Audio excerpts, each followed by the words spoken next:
including, I would say, one of the stellar ones, because we'll have pretty much the entire ISRO top brass here live with us. But that's for a little bit later with my colleague Shivarur. I have a fantastic panel here. And the topic is the path to becoming a global economic power. Ambassador, before I come to you to set the tone for us, you've been here in India in an official capacity, and you've seen India from multiple different angles. In the morning, we started this in the backdrop of the G20, and to repeat that once more, the Prime Minister has given Business Today the only interview that he has done ever on the G20, only to our publication. And while we started with the G20, we had someone on the stage come up and say, well, stop talking about the G20, talk about the G3. Sure. And his G3 is the US, China, and India. So the first proposition on the path to becoming a global economic superpower, is the G3 a valid concept to you as the former diplomat and the person who understands this best on the panel?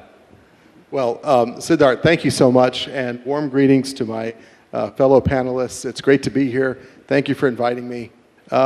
Look, I will talk about the G2, and that's the United States and India. I'm a retired... a round of applause for that. I'm a retired American diplomat. I've put a lot of years into trying to build up U.S.-India relations, working with many, many, many thousands of people, well-wishers in both countries. And I would respectfully submit, and you may agree or disagree, but I think after the state visit and that wonderful, very forward-leaning, ambitious 58-point joint statement, I would posit to you that U.S.-India relations are as good today as I certainly have ever seen in my entire life. And I feel really, really good about that. So you may agree or disagree, but that's where the focus has to be. Thank you so much. The focus for our effort has to be on building U.S.-India relations. Ours are the two biggest democracies. We have a very robust agenda in the initiative on critical and emerging technologies. We have the Indus X agenda as well. And so business will work between the United States and India to try to implement these goals. And really, the ambition in that joint statement is about the future world that we want to build between the United States and India, not only for our citizens, but frankly, for all of humanity. I think we share the same values, we have the same vision, we operate on the same software. So if you look at things like artificial intelligence, quantum computing, defense, cybersecurity, it is clear it's a G2 world, and that's the United States and India. Gautam, as someone who has spent a lot of time, and you were telling us off stage that you spent time writing 3 books, including a book about India, the economy in 2030. The question I'm taking forward from what the ambassador said, and I think it's quite obvious what he said. Why should we be talking about the G3? China really isn't a friend, so we should only be focused on the G2. Take that thought forward, Gautam. I think we should continue to talk about G3 because despite the fact that China has now metamorphosed into a rogue nation and is creating trouble for every country across the world without any exception whatsoever, countries are finding it very difficult to decouple from it. New words, new jargon is coming out, de-risked instead of decoupled, etc., etc. I think all these are face saves for the West, who is unable to take a hard call on decoupling from China, which is, to my mind, inevitable. Now, whether we de-risk or decouple, the fact that everybody is now averse to China is a fact, but it is equally a fact that China is here for the long term. It has got its supply chains embedded everywhere. How do we get out of this is the question that has been bothering me and I think many governments, including ours. And my answer is the following, and I'm open to debating and questioning. We have survived in the last 50 years 3 oil shocks, one global economic crisis. Actually, it's a North Atlantic crisis, but let us call it a global international economic crisis. There was an Asian crisis before that. All the countries all over the world have survived this. We have lived through these painful times. We have survived the pandemic. And the 2008 meltdown also. Yeah, that's the crisis I was talking about. And we have survived the COVID crisis. At the same time, a lot of thinkers keep saying, and leaders, that we are living in a world of black swans. Disruption is the new stability, so to speak. If that is the case, what is preventing countries across the world to take one big hit at one big time and move on and just decouple, because this is a rogue nation. It has weaponized everything from trade, education, people. It has even weaponized its own citizens through 5 laws, which has made every citizen a spy.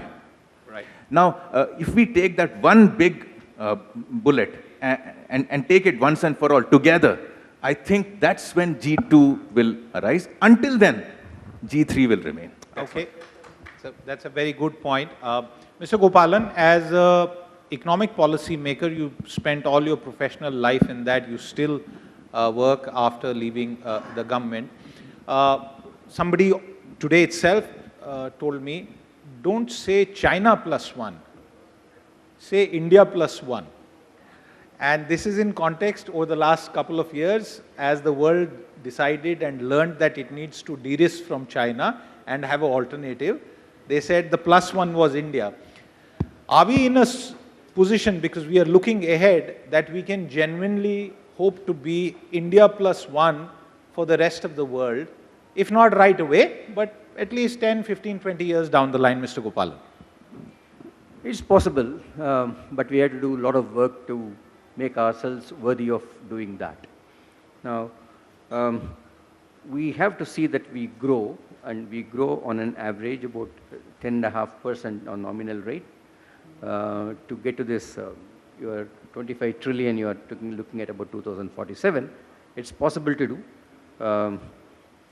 with the same, with the exchange rate depreciating to the extent of inflation differential between US and India, and population being 1.64 billion at that point in time. It's possible to get that, $25 trillion and get to a per capita income of $15,000 to $40. It's possible. This is arithmetically possible.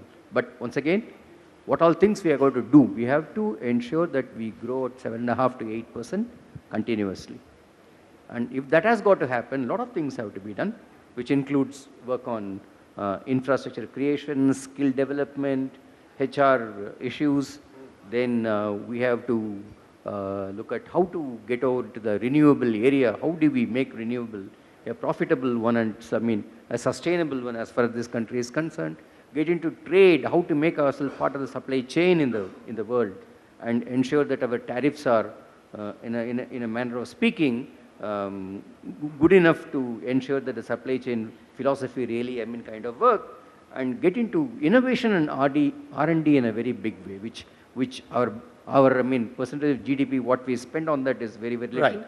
We need to ensure that that goes up in a very, very meaningful way.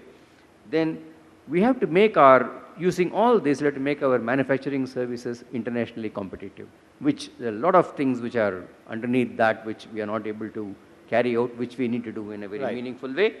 Then we have to keep our financial sector, very stable as we go along, and also look at ensuring that ease of doing business, regulations, strangling the way the businesses and the entire activities in the country go about. All those things have to be really, brought to a stage where it is internationally worthy of anybody coming into this country and investing. There's a lot to do, but we can do it. We can do it. Ambassador, the current development that we are seeing across the world, including in India, in trade terms can be explained with the sort of advent of the World Trade Order, a certain set of rules, compliances, and that trade order seems to be unraveling for a variety of reasons. Bilateral pacts, regional trade pacts seem to be back in flavor. And when I started off in the profession, that was the first big thing. In fact, my first beat was WTO. that I covered. Now no one talks about it. In the context of becoming the economic superpower, becoming one of the biggest economies in the world, how should India, Indian policymakers and the general Aam Aadmi look at global trade? Because there are multiple different facets of the impact. What would you tell us? So, Siddharth, this is clearly India's golden moment. And it is India's breakout moment. And the Prime Minister talks about the Amrit Kal, the golden era. And it has come. India has achieved so much in the past few years, and yet there is so much more that is yet to come.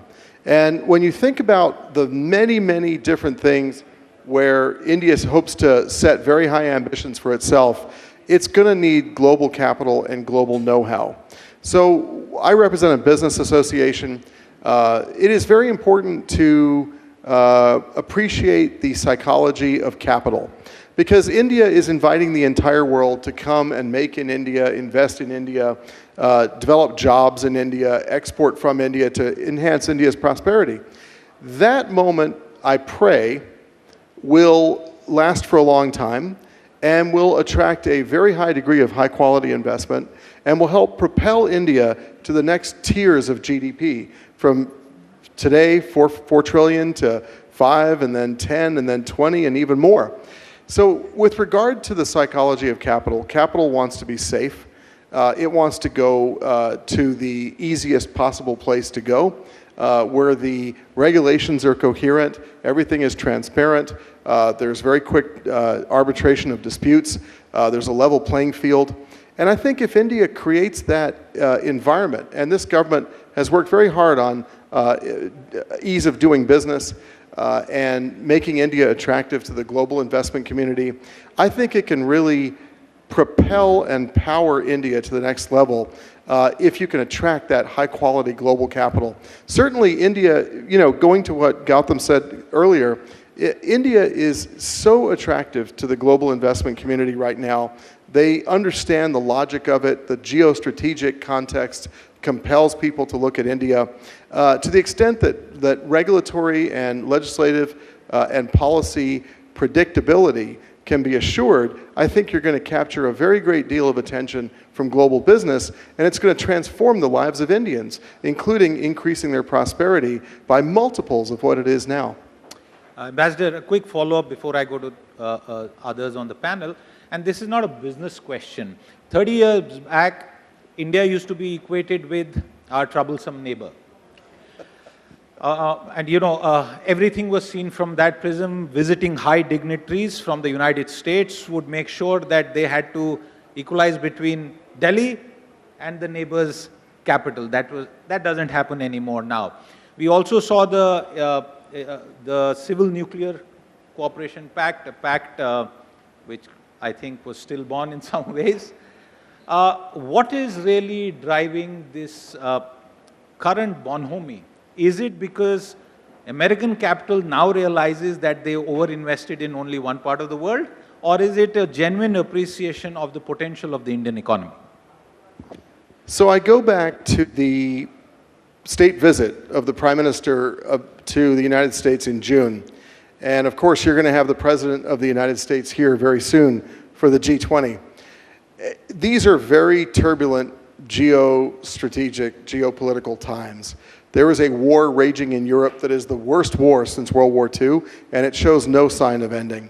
There are all kinds of... If I may interrupt you, permit me that Indians and India don't share the same opinion of this war that the United States, for example, has. So Siddharth, let me make my point and then we can get back to that. If you look at the European zone, there's already a moment of great uncertainty. There's a lot of apprehension in the Indo-Pacific.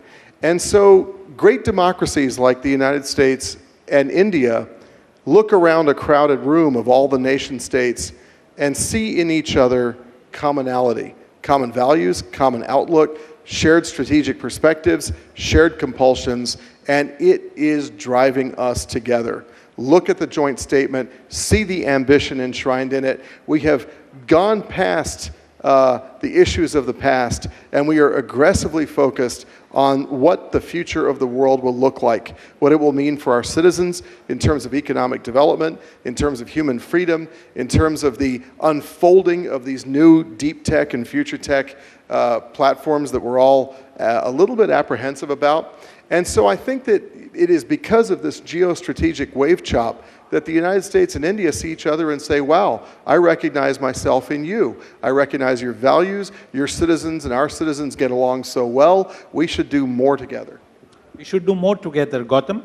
What does the world see in Prime Minister Narendra Modi, who is obviously the catalyst over the last 10 years, his 10th year in the current term, for driving a lot of the change? I think this government has gone out of its way to reach out to the rest of the world.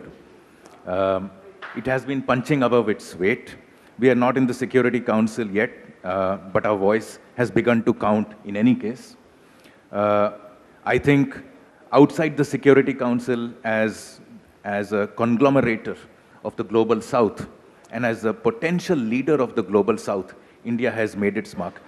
I want to encapsulate all these in the form of a leadership which is telling us, and we are telling the world therefore, that India is ready. We are creating public goods for the globe. We have exported our vaccines to 101 countries free of cost, while other countries who are apparently technologically more advanced than us, wealthier than us, stronger than us, have been scratching at the people to pay. India has gone and done free diplomacies. This is part of our global public goods. Our payment systems are the world class. We are the best in the world right now, and we are exporting these again as a global public good. The manner in which we use our digital public infrastructure is also being studied, and which will again be an export to producing global public goods. Now, as India produces, offers, and consolidates its stand in producing global public goods, back home, it has to do the reverse. It has to get out of doing business. The Jan Vishwas bill came out 1.5 weeks ago. It has decriminalized 113 compliances, and it is being made a big deal. Actually, it's not. The big deal is that this is a framework for future decriminalization. There are 26,134 compliances that have imprisonment clauses for violations as ridiculous as not reconstituting a canteen committee every 2 years, despite the contractor giving you good service, or not painting the inner walls of toilet through lime washing the inner walls of toilet. All these have to go. My opinion and little bit of access tells me these are on their way out. So as India becomes a stronger nation, the two things that I see happening are the government getting out of the way of investors, of entrepreneurs, of wealth creators, job creators at home, and producing public goods for the world. The third point here is we are all concentrating on the union government while business happens in the state. And I think a lot of state governments are behind the curve. They need to strengthen the momentum. There is immense corruption still happening. There is Inspector Raj harassment still happening. And once the Jan Vishwas bill equivalents are done at the union level, there are 5,000 such clauses. Many of them influence the state clauses. My opinion is that over the next 5 years or 10 years, we are going to see a cleanup which will be as big as the 1991 reforms. That's a very good statement to make. Some of the easiest, the biggest reforms which were just a stroke of the pen, and Mr. Gopalan has been involved in several of them, were done. Now, Mr. Gopalan, and Gautam referred to that, there's a lot of difficult, nitty-gritty, granular, line-by-line work that has to be done. My question takes off from what Gautam said. If the Union of India, if the center government is so keen about the economy, do you agree with Gautam's statement about the states? And if you don't, because you've been a state-level policy maker also, why is it so, and what more needs to be done to get them also to a certain playing field? Well, the states are extremely important. Bulk of the infrastructure work takes place through the state budgets. And states at the cutting edge level of establishment of industry or running industry, they matter on a day-to-day basis. So they are very, very important, and how to incentivize them to ensure that the people who do business are left to do business, not to get into handling the government. That's a very, very crucial thing. Now, there are, one way of looking at, in my view, of course, the Niti Aayog is doing indices on ease of doing business and so many other things. They are rating the states, and therefore that's a good enough thing for investors to go into those states which are much better off as compared to many of the states which are not. This is one. The second thing is that, somehow a movement has to be built in which, like the GST Council, is it possible to look at an All India Council? There is one in Niti Aayog, but that's into overall kind of issues. But can there be specific things like for agriculture, like for many other issues like health and education? Can we reach a faster understanding among various states in the country and with the center? One way of looking at it is creating that kind of a council which can sit and work on the problems and try to solve them as and when they arise. That is a second way of helping the state governments to ensure that they are, manner of speaking, welcoming the investment and business activities. Of course, the public has to play a role. The NGOs have to play a role. They have to ensure that those states where the tendencies are not good, they are exposed. Yes, and that is the thing which a public has to play a role. The NGOs have to play a role in this. But our politics also, and I will not sidetrack this debate, also sometimes works the other way, and we see this debate about welfareism. We'll leave that for some other time. Ambassador, I'm going to quote a couple of lines from the Prime Minister's interview. And this is for you to explain to the average person in the audience and our viewers what this really means. The Prime Minister says, and I quote, "It is in this spirit that I have taken the initiative to make the African Union a permanent member of G20 during our presidency. I am confident we will receive support to realize the same. This will make the G20 more representative and give greater voice to the global South." He also says, "A big threat to the world order emerges when countries feel that their views, concerns and issues are not taken in consideration in decision making."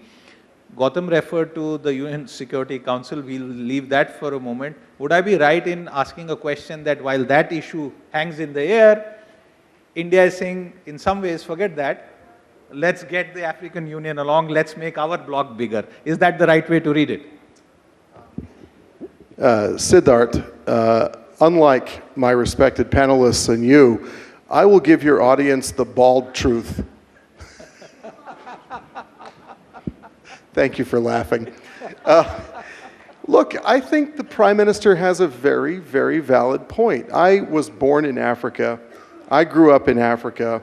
The country I grew up in, is a developing country. It had a terrible time in the 1990s with the AIDS epidemic. It is now getting back on its feet. And it finds itself buffeted by the geostrategic currents that we talked about earlier. And I think countries like that really look for Indian leadership in world affairs. And they really want to see India bring positive visions for the future of humanity to their people and to their citizens. In a lot of Africa and in a lot of other countries, there's a view that Indian investment is positive.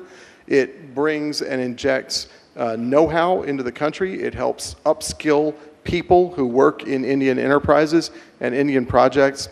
And so it actually makes a lot of sense to bring Africa to the table at things like the G20, because there's so much that can be learned and there's so much benefit that can flow from that. And I say that as someone who spent my early years in Africa. So let us see how that unfolds. But I think the world is crying out for positive leadership.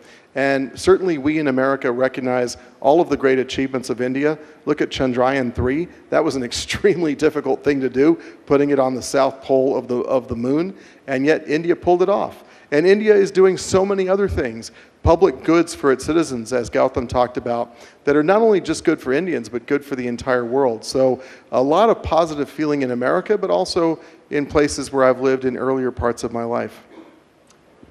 Thank you for that bald truth, and I absolutely didn't know that you have a background in Africa. that part from an 11-page interview that I quoted, and it's available in the magazine, folks, I had absolutely no clue.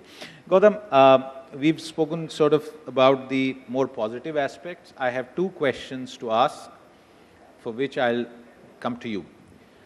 In all of this, a 25-year horizon, one of the most pressing mass issues that the Indian economy faces currently is high inflation.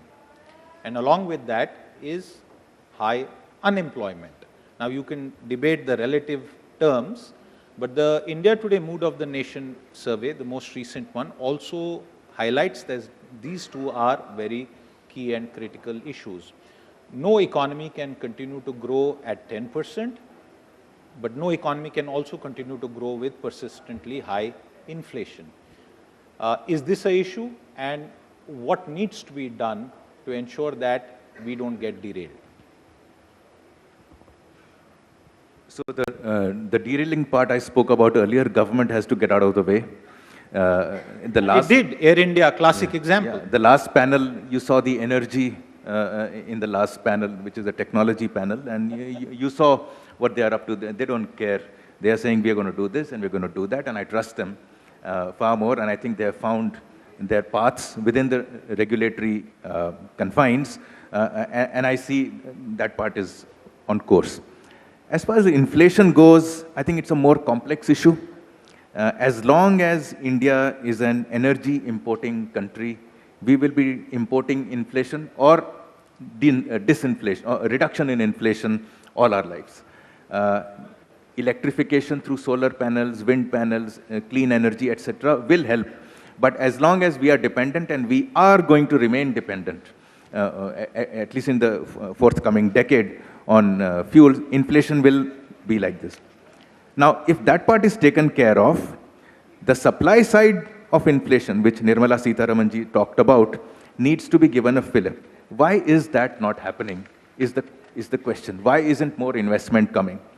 And I think if we focus on the supply side, a lot of other inflations will go away. What matters to the person on the road is food inflation, fuel inflation, travel, these are the things. If it is manufacturing inflation or mobile phone inflation, it doesn't hurt very much. Food is taken care of. Energy will never be taken care of because we are importing 80%. Now, that leaves us with where is the room for maneuver? And I think technology, this work from home, today India has the lowest data rates among the entire world. In fact, I think a lot of what we are doing, what India is doing, we keep saying the government should do this, the government should not do this, the government did that bad and this did slightly. Actually, India is moving already on the strength of the private sector, on the strength of the private citizens. Had we not had these cheap data sets, had Geo not come at that right time, we wouldn't be, just imagine those 2 years, how we would have gone forth. That data is nothing to do with the government, it's just a policy of a private sector company, which found an opportunity to give data and expand and create valuation. It was a win-win for all. I believe there will be several more such enterprises, some of whom we saw in the earlier panel. The digitalization, that's another cost reducer.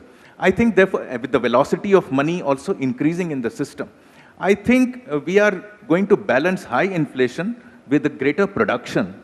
That production may be manufacturing as the government seems to want, and that's where the jobs are. But the production could also be through services. And I think if services today are 60%, even if we increase our services economy, I think even there we are going to see a lot more inflation toning down and wealth creating opportunities. By and large, I think between the two, the government getting out of the way of an honest businessman doing business, the countries stopping to suspect and look at wealth negatively. I think wealth is good, wealth is great, and everybody here wants wealth, but the moment somebody makes money, you want to point fingers. That has to end.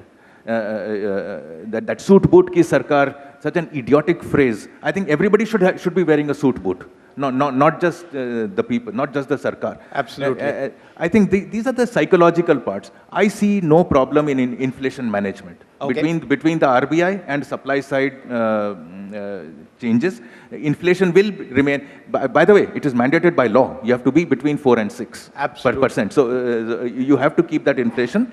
I don't see inflation as a big problem. I see the system getting in the way, the bureaucracy, the inspectors getting in the way of the energies of our young nation. We are, by the way, we have one of the lowest dependency ratios. We are 47 and falling. We need to harness this opportunity. Absolutely. Mr. Gopalan, we've come to the end of the session, but before I go, the last few years have been a deep structural transformation of the Indian economy. It's a K-shaped recovery by a wide consensus. Is it going to continue to remain a K-shaped economy, or will we see a change in that in the near future? Quick answer, sir. Depends on what Sir, your mic, please. Depends on what policy measures we take to overcome that. Once again, the last quartile, the lower quartile, the kind of consumption which they are doing is not being catered to by the country as of now. They don't have the income.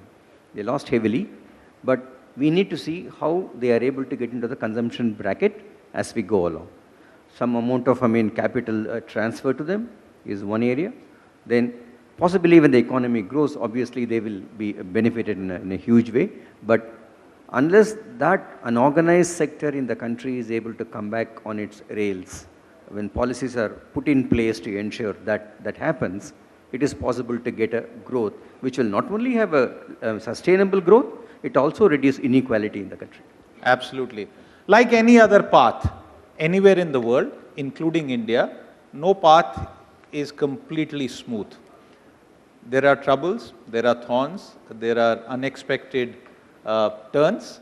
And for India and its economy to grow to becoming the G2, and I promise, Ambassador, I'll try and make sure that I always say the G2, not even the G3 now from here on. It's going to be a time of absolute opportunities and many challenges. The panel here has tried to decipher them for us, and I thank all of you for the effort, and you in the audience. With that, it's a wrap on this session. Thank you very much. Thank you, Siddharth. That was fun. Really enjoyed it. Thank you very much.